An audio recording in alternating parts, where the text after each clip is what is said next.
아버지, 이 시간 우리 주 앞에 모여 주의 말씀을 듣게 모였습니다.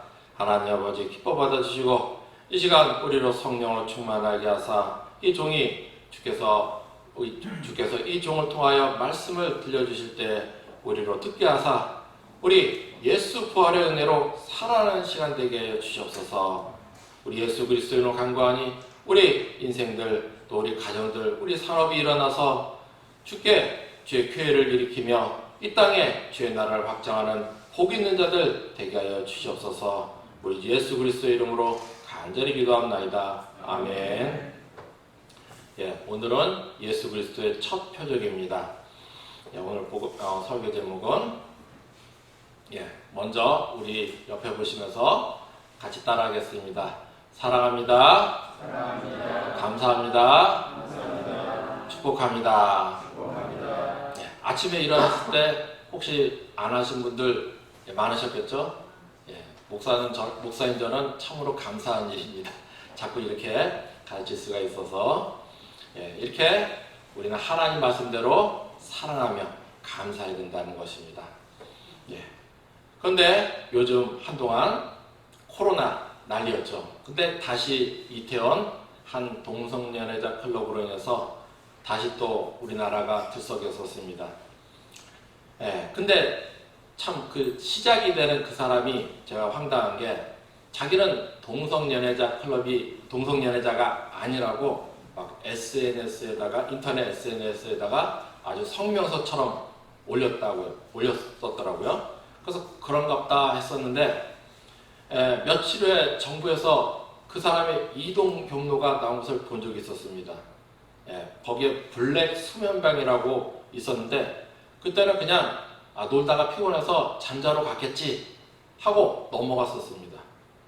근데 며칠 뒤에 신문에서 이 블랙 수면방이 뭔가 아주 자세하게 나왔더라고요.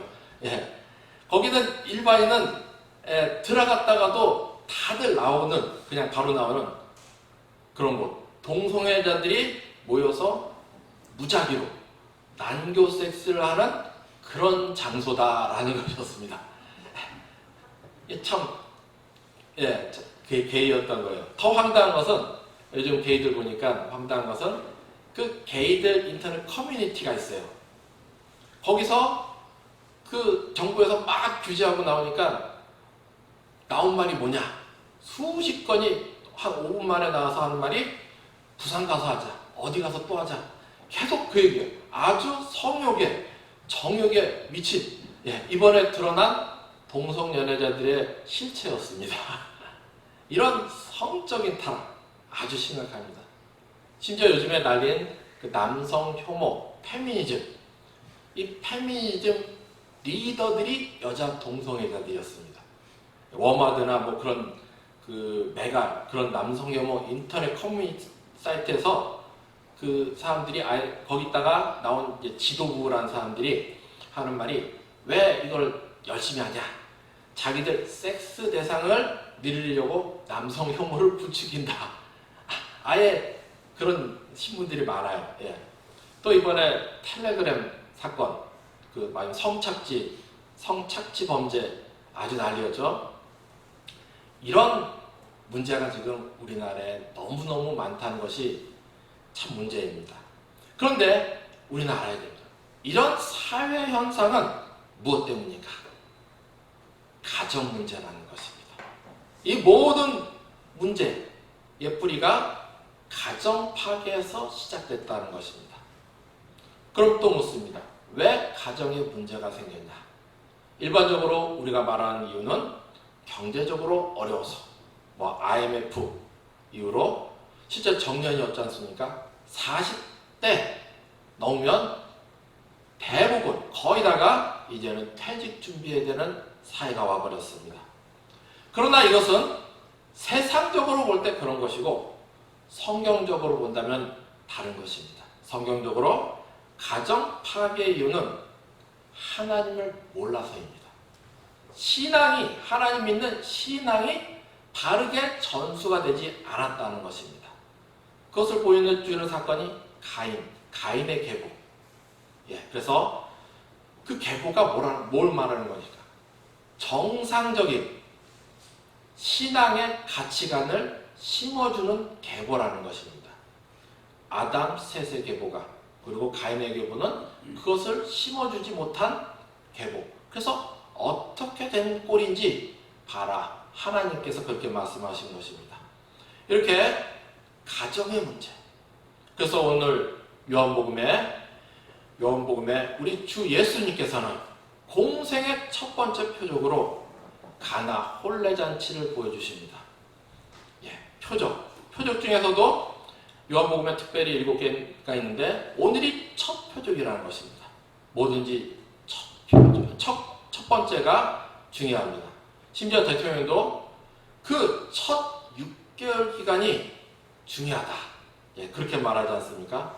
그것 거의 대부분의 대통령들이 6개월이 나머지를 좌우했다. 마찬가지로 이적도 표적도 첫 번째가 중요하다는 것입니다. 나머지를 끌고 가기 때문인 것입니다. 그런데 왜 우리 주님은 하필이면 가나 혼례잔치의 기적을 첫 표적으로 우리에게 보여줬을까? 우리 성경 같이 읽겠습니다. 먼저 요한복음 2장 1절 2절 같이 읽겠습니다. 사흘째 되던 날 갈릴리 가나에 혼례가 있어 예수의 어머니도 거기 계시고 예수와 그 처녀도 혼례 청함을 받았더니.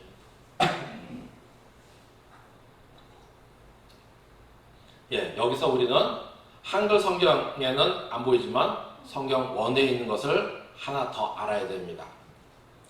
오늘 2장의 시작은 한글 성경은 그냥 사흘째 되던 날에입니다. 그렇지만 원문에는 어떻게 되어 있냐?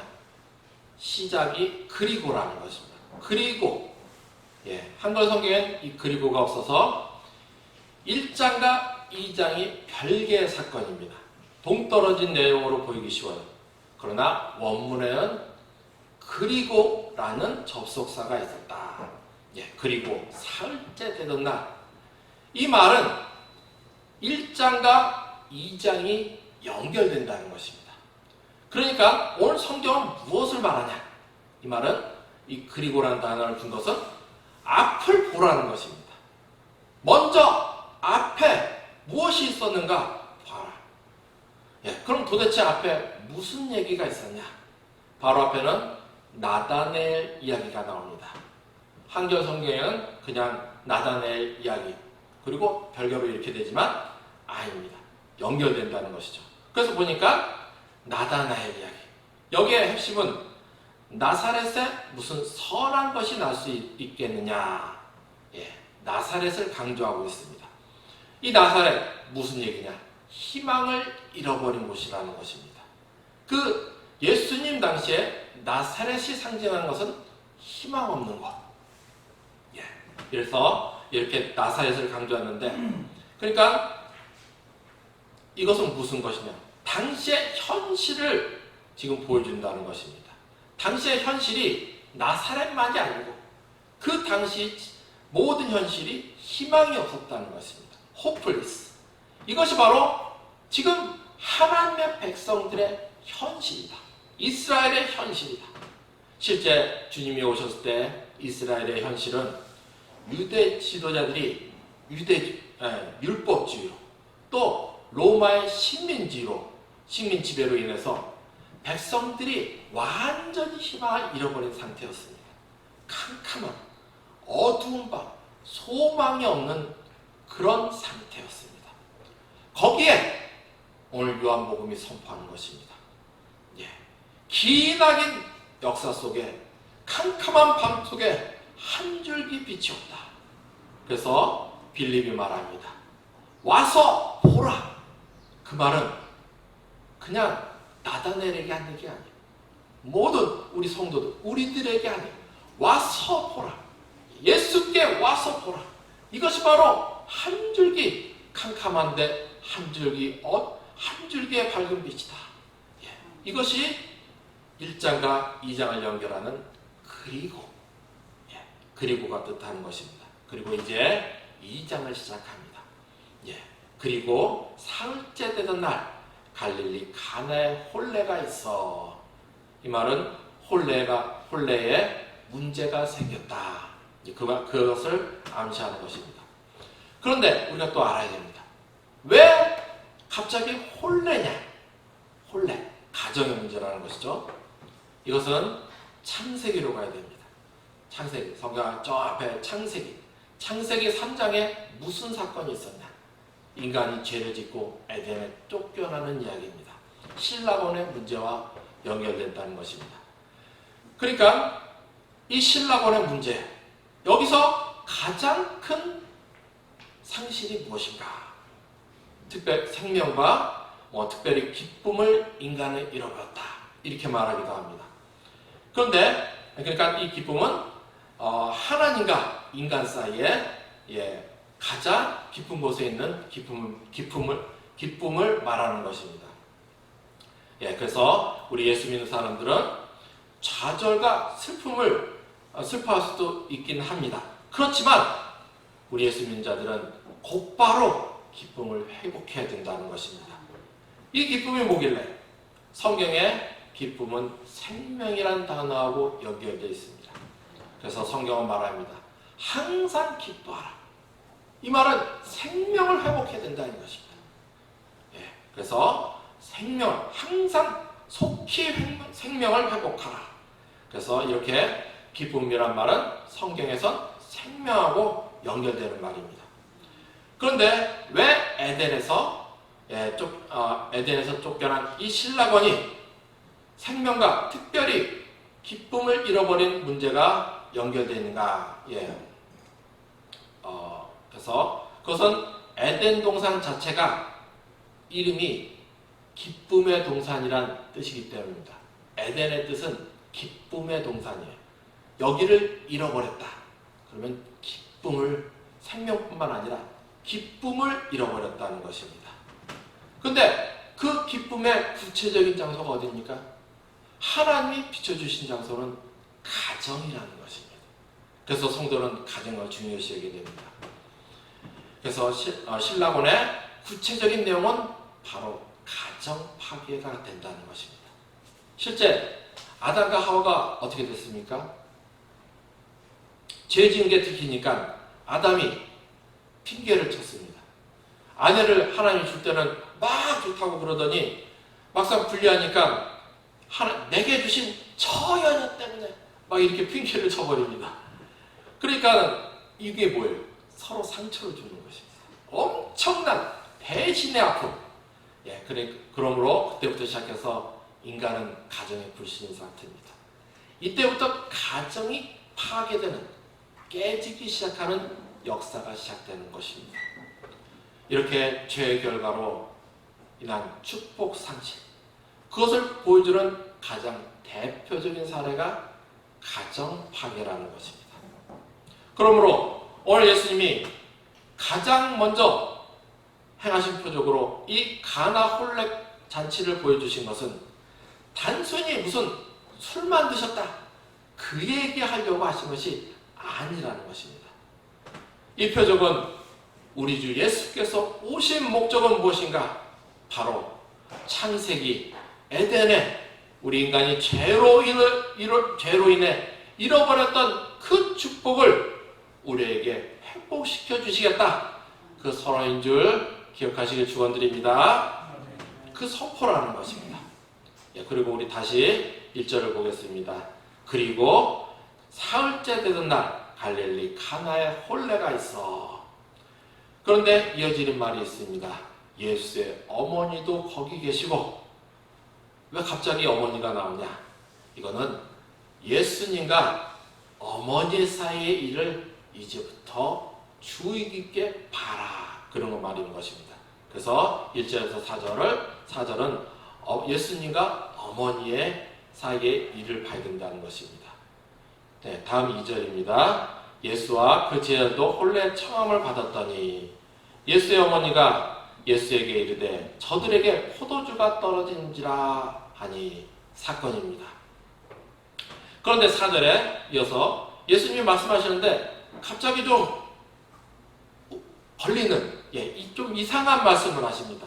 우리 4절 읽겠습니다. 여자여, 4절 예수께서 이르시되 여자여 나와 무슨 상관이 있나이까? 내 때가 아직 이르지 아니하였나이다. 예. 아니 좀 보면 좀 이상해요. 어머니한테 뭐 반항하는 것 같은, 불효하는 것 같은 말을 합니다. 왜 그런가? 예, 여기서 내 때는 바로 먼저 알아야 될 게 주님이 이 땅에 오신 목적, 십자가와 부활, 예, 고난과 영광의 시간을 말하는 것입니다. 아직 십자가의 때는 아니다. 예.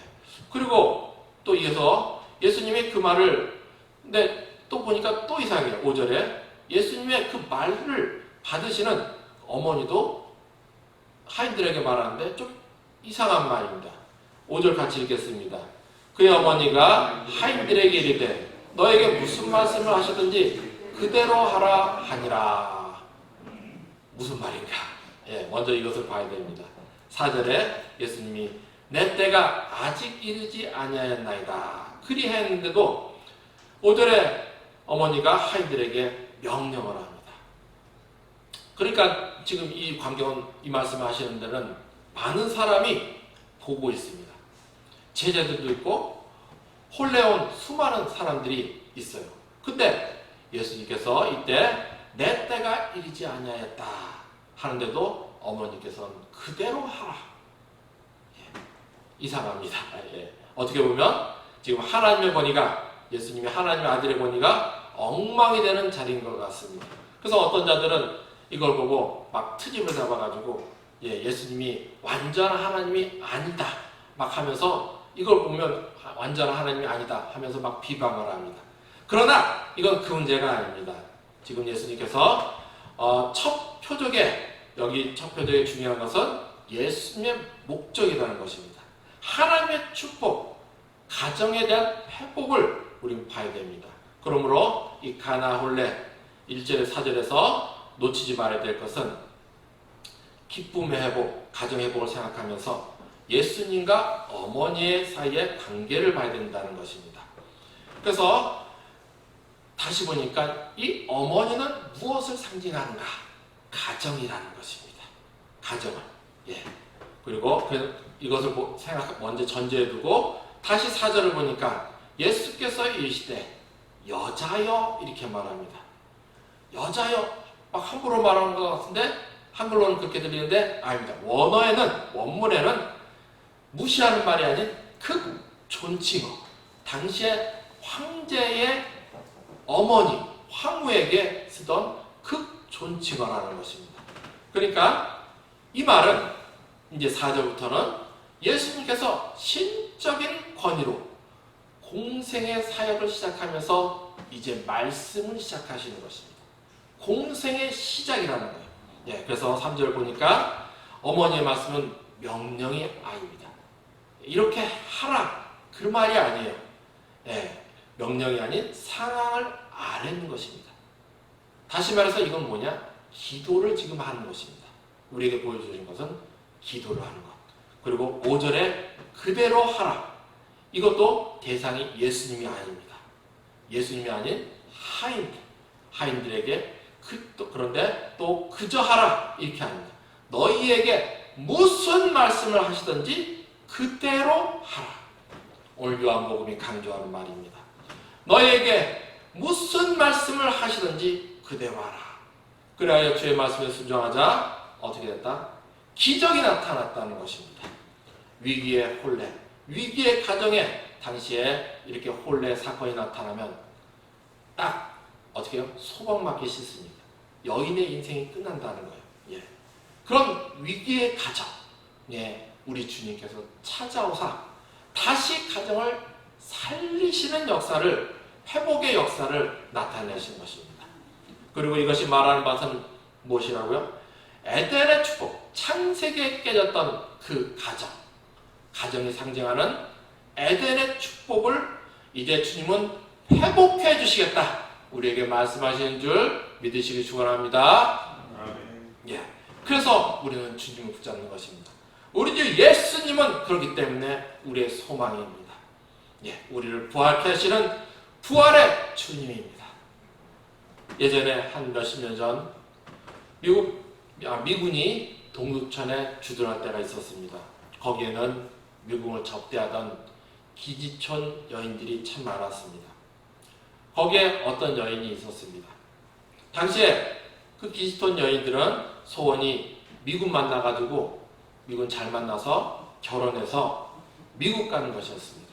왜냐하면 미국 가면 당시에는 천국 가는 줄 알았기 때문에 그 정도로 한국이 어려웠던 시절입니다. 그 여인도 마찬가지였습니다. 그래서 저 신시내티 시골 농장 아들 출신인 미군을 만나서 결혼해서 미국에 오게 됐습니다. 그런데 미국에 오면 그냥 잘 삽니까? 천국이에요? 아니죠. 그 다음날부터, 미국에 온 다음날부터 남편이 하는 시 농장에 자기를 내팽개쳐놓고 백인 여자들하고 바람나버린 것이었습니다. 맨날 데이트하러 가버려요. 그리고 시어머니, 시아버지하고 같이 살았는데 딱 보면 알잖아요. 자기들 다 소식통도 있고 대충 과거를 짐작하고 벌레 보듯 하는 것이었습니다. 예를 들어 집안 청소하면서 시어머니 방도 청소하려고 들어가면 No thank you, no thank you 하면서 아예 방에도 들어오지 못하게 밀어내버리는 것이었습니다. 그런 상황. 아니 남편 하나 보고 왔는데 이건 뭐 영어가 통하긴 하나 천재의지할 데 없이 너무 외로운 거예요. 절망이었습니다. 절망. 얼마나 절망했는지 막 위궤양이 나고 입에서 막 피를 토하는 그런 지경까지 가버렸습니다. 그래서 절망해서 큰 농장이니까 외양간이 있어요. 큰 말 외양간이 있습니다. 거기에 막 집단이 건조더미가 막 엄청나게 쌓인 거기에 올라갔습니다. 그래서 천장에 밧줄을 메고 목을 매버렸습니다. 그렇게 죽으려고 했는데 이 밧줄이 잘못됐는지 그만 밧줄이 떨어지는 것이었습니다. 끊어지는 것이었어요. 그래서 건조더미에 떨어져가지고 떨어지는데 갑자기 엄마 생각이 났습니다. 어릴 때 엄마 손잡고 교회 가던 생각, 그래서 찬송가 부르던 생각이 나면서 너무 슬프고 답답해서 엄마 딸은 미국 가서 목매 죽소 하면서 한참을 통곡하고 있었습니다. 그때였습니다.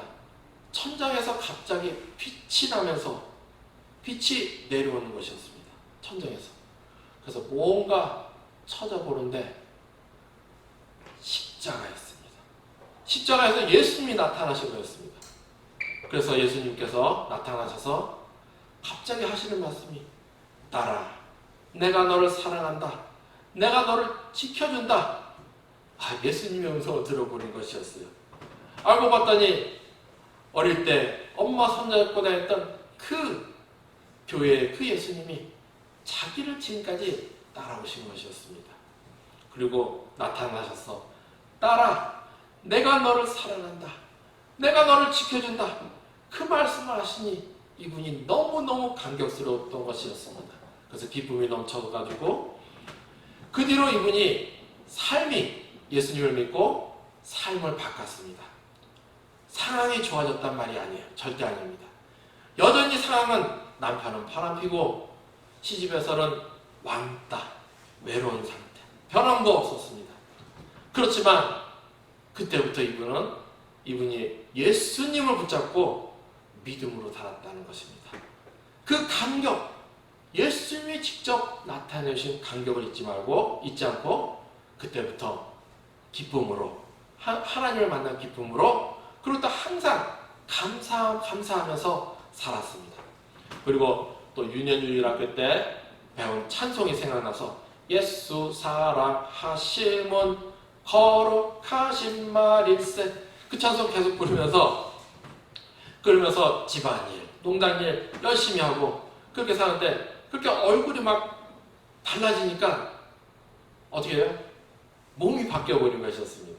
위궤양이 막 피가 토하고 그랬는데 어느새 나사버린 것이었어요. 그리고 또 그때 또 한 가지 그때 이후로 희한하게 남편이 밉지가 않더래요. 여전히 바람피고 다니는데 예, 그저 남편이 불쌍해 보이더래요. 예전에는 남편 보기만 해도 생각만 해도 막 분통이 터져가지고 막 목매 죽고 싶었는데 예, 이제는 생각이 바뀌어가지고 아이고 하나님 제 남편 영혼도 예수님 사랑해 주시옵소서 저 사람이 몰라서 저렇습니다. 막 기도해 드렸다는 거예요. 예, 그러면서 열심히 물론 여전히 뭐 남편은 바람피고 시댁에서는 왕따고 편한 건 없지만 하나님 찬송하면서 열심히 가정일, 집안일, 농장일 열심히 하면서 살았습니다. 그런데 그렇게 살았는데 뭐 쉽게 변합니까? 그러나 우리는 알아야 됩니다. 보고 계시는 분이 있다는 것입니다. 누가 보고 계십니까? 우리 하나님이 보고 계신 줄 믿습니다. 아멘. 그리고 하나님이 역사하셨습니다. 시어머니, 시아버지로 보게 한 것입니다. 한 5달, 6달쯤 지났을 때였습니다.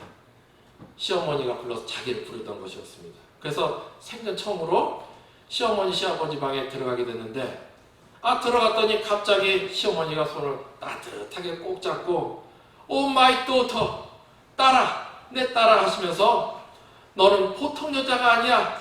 하나님이 우리 집에 보내주신 에인젤, 천사야 천사. You are wonderful woman. 예, 너는 어쩜 그렇게 그 와중에도 평화롭게 찬송하면서 이렇게 아름답게 사냐. 너의 남편 용서해라. 내 남편 내가 불러서 아주 세게 꾸짖을 테니 내 남편 용서하라. 그리고 더도 말고 덜도 말고 지금처럼만 살아주라. 그러는 것이었습니다. 그리고 시어머니 시아버지가 남편을 불러서 딱 무릎 꿇고 꿇쳐서 앉혀놓더니 하는 말이 내 와이프가 얼마나 훌륭한 여자인 줄 아냐. 하나님이 우리 집에 보내주신 에인젤이야, 천사야. 그러니 이제 내 와이프 곁으로 돌아오든지 아니면 집 나가라. 우리 아들 아니다. 우리는 내 와이프 우리 딸 삼아가지고 노후를 편안하게 지낸단다. 그러는 것이었습니다. 남편이 그 말 듣더니 황당해가지고 자기 얼굴 쳐다보고 저기 부모님 얼굴 쳐다보더니 갑자기 며칠만 생각해 보겠습니다. 그리고 나가더래요. 그리고 3일째 되던 날 돌아와서 자기 앞에 무릎을 꿇더라는 것입니다. 그리고 내가 잘못했어. 나 이제부터 잘해볼게. 그리고 그때부터 둘이 손잡고 하나님 섬기면서 나중에 목사님이 그 간증 들을 때 보니까 명가를 이뤘다는 것입니다. 우리 주 예수님은 우리의 소망입니다. 우리를 부활케 하시는 주님입니다. 어떻게 이렇게 됐는지 몰라요. 가정이 어떻게 살아난지 이론적으로는 불가능해요. 그렇지만 하나님을 따르면 주님께서 살리신다는 것입니다. 죽을 인생 하나님께서 살리신다는 것입니다. 부활의 주님, 그 부활의 주님이 오늘 에덴의 창세기 에덴의 축복을 회복하겠다 선언하셨습니다. 믿으시길 축원합니다. 그러면서 보여주신 것이 가나 혼인잔치의 표적이라는 것입니다. 위기의 가정을 회복하신 것. 그런데 문제가 있습니다. 이 축복이 모두에게 해당되지 않는다는 것입니다. 예수님 당시 시대는 어두운 시대. 그래서 바리새인 제사장들이 장사꾼이 된 시대, 형식주의 시대요, 외식하는 시대요, 믿음을 장사수단으로 삼던 시대였습니다. 거기에 로마 수탈로 고통 속에 소망없던 시대였습니다. 거기에 그래서 오늘 본문한 바로 앞에 하나님은 무화과 나무 아래 나다나엘을 보게 한 것입니다. 어두운 시대 분위기라는 것입니다. 거기 성경에 나다나엘이 나사렛에 무슨 선한 것이 날 수 있겠느냐 이렇게 말한 것은 무슨 의미냐면 지금 여기는 소망이 없다 그 말인 것입니다. 제사장들조차 이렇게 예배가 타락하고 성전에서 하나님은 관심 없고 돈이나 받아먹으려고 장사꾼이 된 시대. 그래서 예수님께서 바로 다음에 하시는 사건이 무엇입니까? 성전을 청결하시는 사건이라는 것입니다. 그런 어두운 곳에 우리 주 예수께서 오사 선포하시는 것입니다. 첫 표적으로 가나 혼례잔치를 보여주신 것은 선포입니다. 예. 근데 왜 하필이면 또 여기서 물을 포도주로 바꾸셨냐? 예. 좋은 포도주 만들려고 온 게 아니라는 것입니다. 포도주 놔뒀다. 그것도 아니고 주님이 왜 하필 포도주를 만드셨냐? 예. 이제 새로운 세상을 만드시겠다. 선포인 것입니다. 또 이 포도주는 기쁨을 상징하는 창세기의 그 기쁨을 이제 주시겠다. 그런데 오늘 성경은 말합니다. 연회장은 알지 못하되, 연회장은 몰랐다는 것입니다. 이 연회장, 이 새로운 세상의 축복의 세상은 연회장을 위한 세상은 아니었다는 것입니다. 그럼 이 연회장은 누구를 상징하느냐? 바로 사두개인들, 바리새인, 율법주의자가 된 이들, 그리고 로마의 수탈자들이라는 것입니다. 오늘날로 말하면 교만한 이들, 외식하고 약한 자들을 속이고 강탈한 이들은 전혀 몰랐다는 것입니다.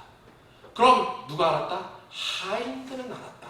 이 하인들이 바로 일장에 희망 없던 캄캄한 어둠에 있던 이들. 문제는 하인들이라도 모두가 다 해당이 되는 것이 아니라는 것입니다. 그럼 누가 대상자인가? 오늘 성경은 말합니다. 물떠온 하인들은 알더라.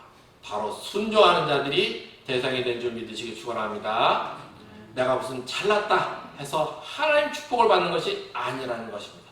오직 우리 주 예수를 붙잡고 믿음으로 순종하는 이들, 그들이 하나님을 만나고 복을 받는다. 그래서 5절은 말합니다. 너에게 무슨 말씀을 하시든지 그대로 하라. 요한복음이 말하는 것입니다. 그럼 어떻게 이들은 순종했냐? 오늘 우리는 그것을 봐야 되겠습니다. 우리 6절 같이 읽겠습니다. 거기에 유대인의 정결 예식을 따라 두세 통들은 돌 항아리 6이 놓였는지라.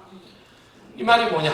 정결 예식을 따라 구약 율법을 말하는 것입니다. 그래서 정결 예식을 따라 돌 항아리 6이 놓였는지라. 여섯은 인간의 노력의 한계를 말하는 것입니다. 그러니까 6절은 사람으로서는 불가능하다. 어떻게? 예수가 해답이라는 것입니다. 예수 안에서 주님의 말씀을 따라야 한다. 7절입니다. 같이 읽겠습니다. 예수께서 그들에게 이르시되 항아리의 물을 채우라 하신즉 아귀까지 채우니. 순종입니다. 그런데 우리는 알아야 됩니다. 우린 말하죠. 언제까지 해야 됩니까? 오늘 성경은 아귀까지 채우니, 그릇이 가득 찰 때까지. 이 그릇은 하나님이 원하시는 분량을 말하는 것입니다. 그 분량이 가득 찰 때까지 우리는 계속 인내하며 순종해야 된다. 그것이 바로 이렇게 인내하며 순종하는 것. 이것이 바로 성경이 말하는 믿음의 표현이라는 것입니다. 예. 또 여기서 또 알아야 될 것은 물입니다. 물이 여기서 왜 하필 물을 채우냐? 여기다 물을 왜 채우냐?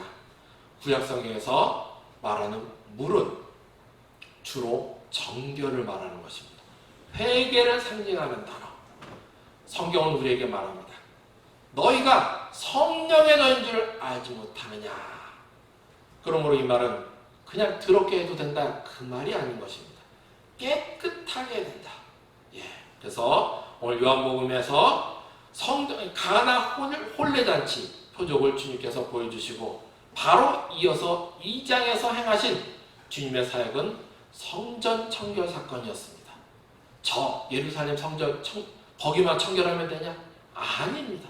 오늘 우리에게 성전을 청결하라고 말씀하시는 것입니다. 어떻게? 우리 안에 하나님의 성전을 청결해야 된다. 바로 회개를 말하는 것입니다. 회개.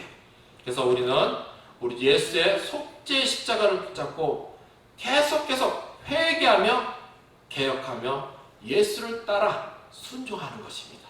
예. 그래서 오늘날 우리 개신교회를 뭐라고 합니까? 개혁교회라고 하는 것입니다.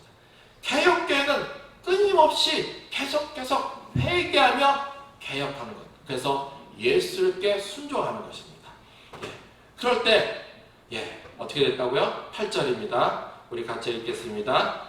이제는 떠서 연회장에게 갖다 주라 하심에 갖다 주었더니, 여기도 순종입니다.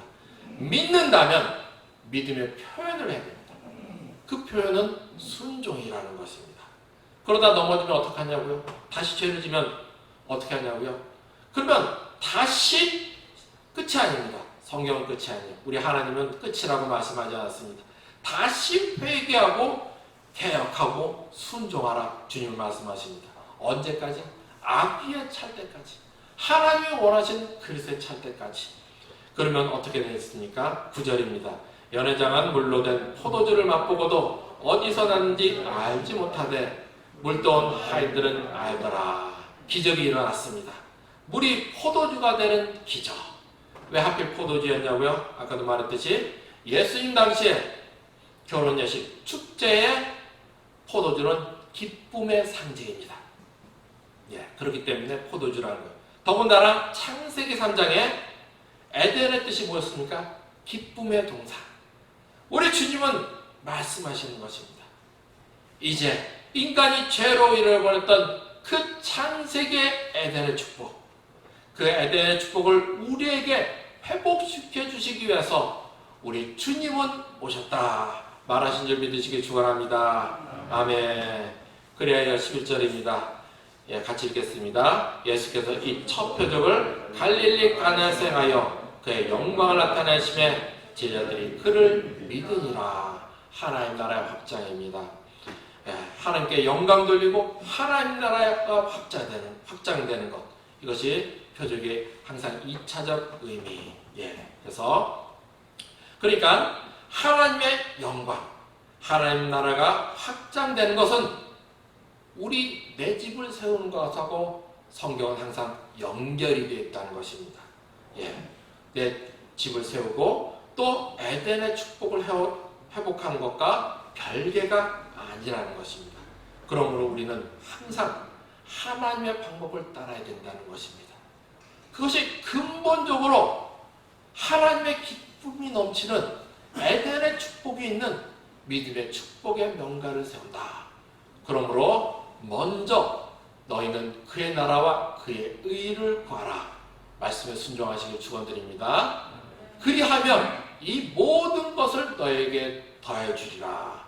아멘. 결론 맺겠습니다. 나는 언제나 내 집을 세우리까. 구약에 야곱이 울부짖는 말이었고, 동시에 우리가 항상 원하는 것입니다. 우리는 누구나 가정을 세우기를 원합니다. 축복의 가정, 믿음의 가정. 그러나 인생은 내 생각대로 내 힘만 가지고 되는 것이 아니라는 것입니다. 오히려 인간의 죄로 인해서 날로 가정은, 그 집들은 파괴되고 있는 것이 현실이라는 것입니다. 그러면 어떻게? 오늘 하나님이 말씀해 주십니다. 하나님이 내 집을 세워주셔야 된다. 그리고 주 안에서 힘쓰고 애쓰시길 축원드립니다. 아멘. 왜?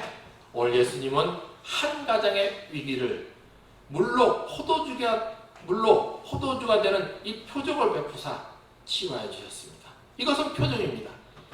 이 가정으로 대표되는 창세기 에덴의 축복을 이제 믿는 자들, 예수를 따르는 자에게 회복시켜 주시겠다. 선포입니다. 그리하여 예수가 하나님이심을 믿게 하고 또 믿는 자들에게 생명을 주어 하나님 나라가 확장되어 마침내 하나님의 영광을 나타내 주신 것. 이것이 바로 하나님의 뜻이라는 것입니다. 문제는 우리가 이 축복의 길을 가느냐입니다. 그래서 오늘 성경은 말합니다. 너희가 너희에게 무슨 말씀을 하시든지 그대로 하라. 그대로 예수를 따르시길 축원드립니다. 그러므로 우리 주 예수의 속죄의 십자가를 항상 붙잡고 날마다 주의 말씀을 따라, 말씀을 나에게 새기며 그 말씀을 따라 회개하고 개혁하여 순종하여 그래서 끝없이 예수를 본받기에 힘써서 오늘 주의 말씀을 따라 물도온 하인들과 같이 하나님 나라 예수 부활의 은혜를 축복이를 전진하여 마침내 예수 부활의 축복을 그 은혜를 지금 나의 삶뿐만 아니라 나의 가정과 오고 오는 우리 후손의 삶에 가져오는 복 있는 자 우리 생명수 성도들 되시기를 우리 예수 그리스도의 이름으로 축원합니다. 아멘. 기도하시겠습니다. 하나님 아버지 우리를 택정하시고 예수 십자가 보혈로 구원하사 하나님의 자녀 삼아주시고 주님 나라 일꾼으로 불러주신 것 감사합니다.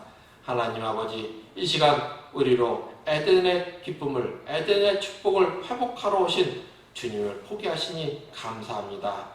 이제 우리 예수 그리스도 이름으로 간구하니 항상 우리로 성령 충만으로 인도하사 너에게 무슨 말씀을 하시는지 그대로 하라 하신 말씀처럼 우리 예수를 따르게 하여 주시옵소서.